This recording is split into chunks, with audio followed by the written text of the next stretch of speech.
سے بچنے کے لیے وہ ڈاکٹر کا گھر، دواخانہ یا کسی مریض کے پاس، حکیم کے پاس جا رہا ہے، اور صرف اس لیے جا رہا ہے کہ موت سے بچے. جس سے بچنا ناممکن ہے اس کے لیے تمام تر کوشش کی جا رہی ہے. اب جس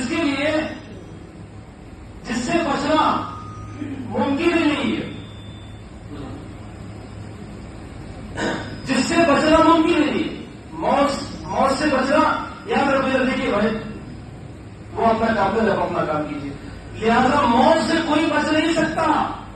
یہ لکھی ہوئی چیز ہے کہ جس کو کب آنی ہے وہ اللہ ہی جانتا ہے. تو موت سے کوئی بچ نہیں سکتا، لیکن اس کے لیے وہ دعائیں کر رہا ہے، دعائیں کر رہا ہے، وہ گڑ گڑا رہا ہے کہ مجھے موت نہیں چاہیے. لیکن موت برحق ہے. دعا بھی کیا، دعا بھی کیا، کچھ بھی کیا، عبادت بھی کیا، جو وقت اس کا مقرر ہے اس وقت اس کو آنا ہے. موت جو برحق ہے اس کے لیے ساری چیزیں کر رہا ہے. لیکن یہ بھی جانو کہ مرنے کے بعد جہنم میں اگر عبادت نہ کیا تو جہنم کے اندر ڈالا جائے گا. اس کے لیے تو بندہ بچ سکتا ہے، جہنم میں جانے کے لیے بندہ بچ سکتا ہے، لیکن اس کے لیے کوئی تیاری نہیں ہے. بروز قیامت اللہ کی بارگاہ میں کھڑا ہونا پڑے گا، اور کھڑا ہونے کے بعد اپنے نام اعمال پیش کرنا پڑے گا. اپنے نام اعمال پیش کرنے کے بعد اللہ تبارک و تعالیٰ اس کا جزا، اس کی جزا، اس کے نام اعمال کی جزا اگر نیک ہے تو نیکی کے اعتبار سے.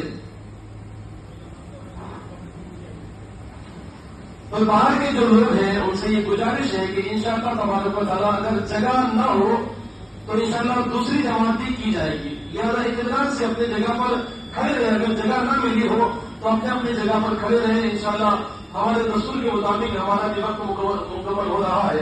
لہذا بہرحال جو افراد لاسٹ میں آئے، آخر میں آئے، ان سے گزارش ہے کہ اپنی جگہ پر وہ کھڑے رہے. انشاءاللہ ان کے لیے دوسری جماعت کا بھی انتظام کیا جائے گا.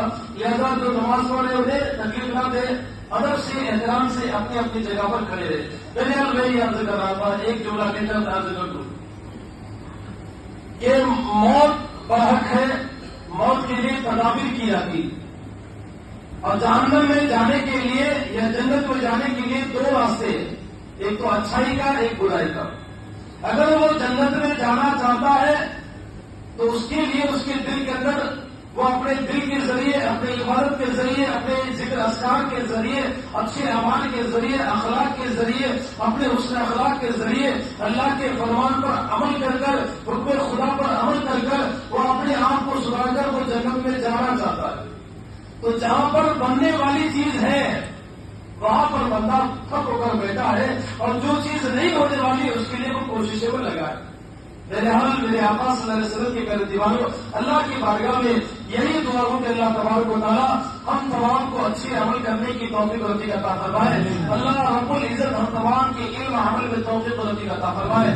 میرے آقا صلی اللہ علیہ وسلم کے پیارے دیوانوں، وقت کی قلت کا عمل کے لہٰذا میں آپ کے سامنے چند اعلانات بیان کر رہا ہوں.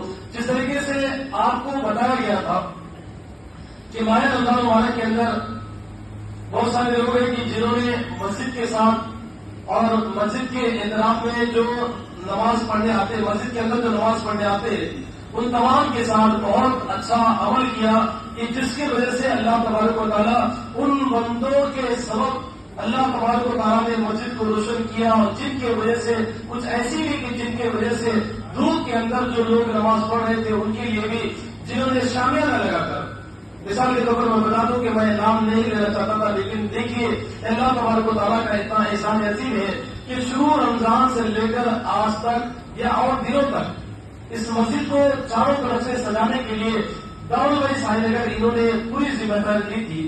اور اسی طریقے سے ماہ رمضان مبارک کے اندر شروع رمضان سے اب تک یہ جو مسجد کے سامنے جو گراؤنڈ، تھوڑی سی گراؤنڈ ہے، اس کے اندر جمن والے ڈیکوریشن والے انہوں نے بھی اپنی قیمتی وقت دے کر، پیسہ دے کر اپنے ڈیکوریشن کا جو اس جگہ پر منڈپ لگایا تاکہ اس کے اندر لوگ اچھے سے عبادت کر سکیں.